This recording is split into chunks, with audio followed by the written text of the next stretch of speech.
Commodity based stocks में बहुत ज़बरदस्त तेज़ी है। इनफैक्ट जो कमोडिटी पीएसयूज हैं हमारे देश के, वो तो कम्प्लीटली रीरेट हो रहे हैं।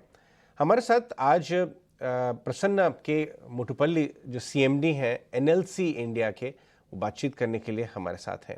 इनफैक्ट अगर आप एनएलसी इंडिया का स्टॉक भी दिखा दें, कोल इंडिया का स्टॉक भी दिखा दें, एनएलसी का भी दिखा दें, तो आपको नज़र आएगा कि उसमें काफ़ी अच्छी पिछले 1 महीने में 3 महीने में अपसाइड हुई है।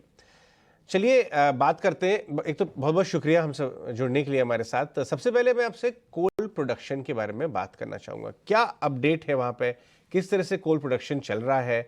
और ये भी बताएं सर कि आपका जो प्रोडक्शन है उसके सामने डिमांड टारगेट्स क्या आपने रखे हुए हैं? इस समय सुना है कि डिमांड आउटस्ट्रिप कर रही है सप्लाई को।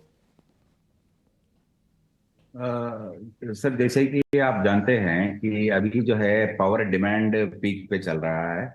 और 1 सितंबर को all time highest power demand रहा 239 गीगावाट। तो इसको मेंटेन करने के लिए, इसको मीट करने के लिए कोल प्रोडक्शन भी मैच होना पड़ता है। और सभी सब्सिडरीज और कोल इंडिया एनएलसी इसी डायरेक्शन में कोल प्रोडक्शन लेवल्स मेंटेन कर रहे हैं।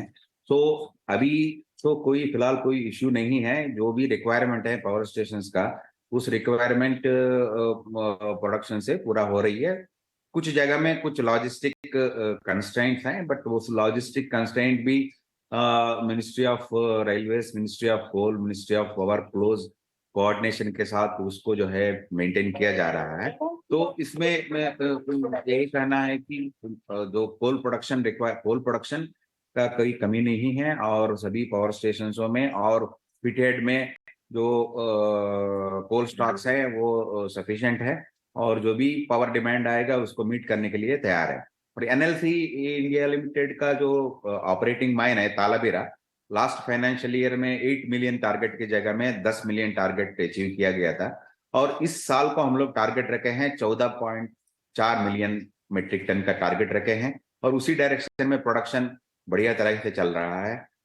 और हम लोगों का जो नया माइन जो चल रहा है, पचवारा कोल माइन, उसका भी एक्टिविटीज बहुत अच्छी तरह से चल रहे हैं। तो हम लोग जो है उम्मीद कर रहे हैं कि फाइनेंशियल ईयर में उसका प्रोडक्शन स्टार्ट करेंगे।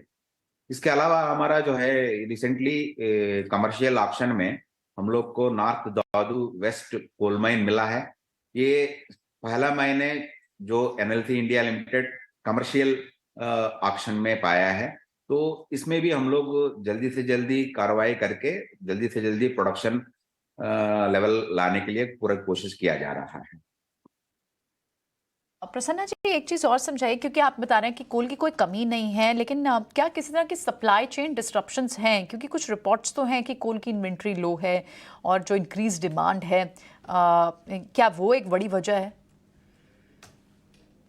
यस मैडम, प्रोडक्शन के लिए तो अभी बरसात के वजह से कुछ जगहों में कुछ प्रोडक्शन में इफेक्ट हुआ है। उसके वजह से कुछ पिटेड स्टॉक्स कम हुआ है। जैसे हमारा तालाबेरा में भी प्रोडक्शन जब बहुत ज्यादा बारिश होती है उस समय जो है थोड़ा सा कमी है। अदरवाइज जो माइन हेड स्टॉक्स हैं उसमें कोई कमी नहीं है। और कुछ जगहों में जो लॉजिस्टिक का इश्यू है तो वो उसको सॉर्ट आउट किया जा रहा है।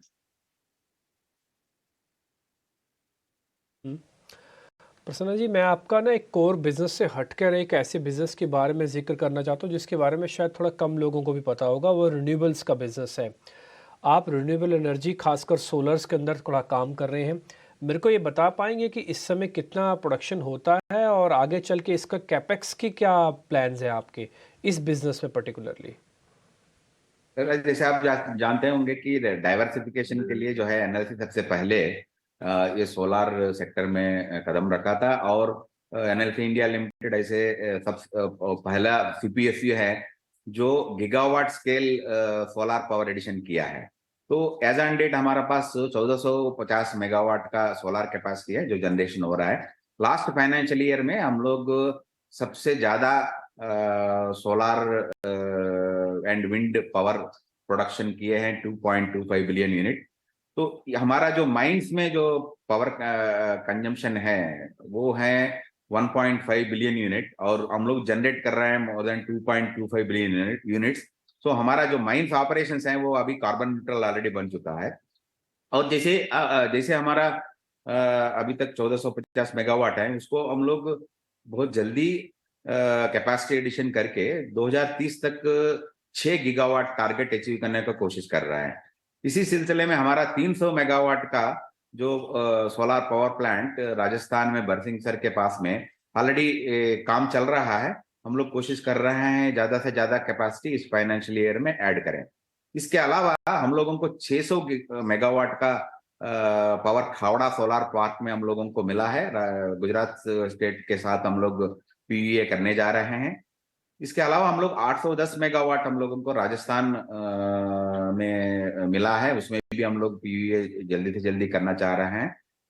इनके अलावा हम लोग 200 मेगावाट का सीपीएस स्कीम में हमारा जो सोलर प्लांट आने वाला है, उसका भी टाई अप हम लोगों का तेलंगाना गवर्नमेंट के साथ हो गया है। तो वो भी हम लोग जल्दी से जल्दी पीवीए करने वाला है। और इन सब के अलावा हम लोग 1000 मेगावाट सोलर कैपेसिटी ऐड करने के लिए असम गवर्नमेंट के साथ हम लोग एमओयू कर चुके हैं। हम लोग जेवी फॉर्मेशन के लिए आगे बढ़ रहे हैं। तो उसके साथ हम लोग असम में जो है 1000 मेगावाट का सोलर कैपेसिटी इंस्टॉल करेंगे और जल्दी से जल्दी उसका जनरेशन लायक बनाएंगे। प्रसन्न जी, बहुत बहुत प्रसन्नता हुई आज आपसे बात करके। बहुत शानदार आपने कमेंट्री दी। बहुत बहुत शुक्रिया अपने समय के लिए। Thank you. चलिए आगे बढ़ते हैं। इससे पहले